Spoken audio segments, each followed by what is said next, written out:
In this video, I'm going to show you how to allow Grok to remember your conversation history in x.com, also known as Twitter, in just a few quick steps.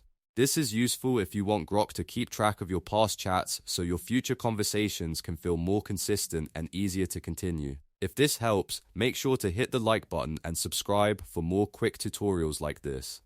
First, open x.com or Twitter and make sure you're signed in to the account you want to use with Grok.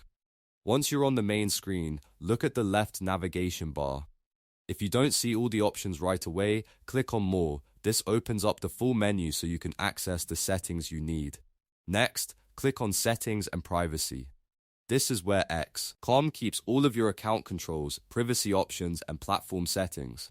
After that, click on Privacy and Safety. This section contains the features related to how your account information is used and managed. Now look for Grok and third-party collaborators and click on it. This menu is where you can manage Grok-related permissions and settings. Once you're inside, find the option that says Allow Grok to remember your conversation history. All you need to do now is toggle that setting on. When it's enabled, Grok can remember your previous conversations, which can help create a smoother and more personalized experience when you chat again later.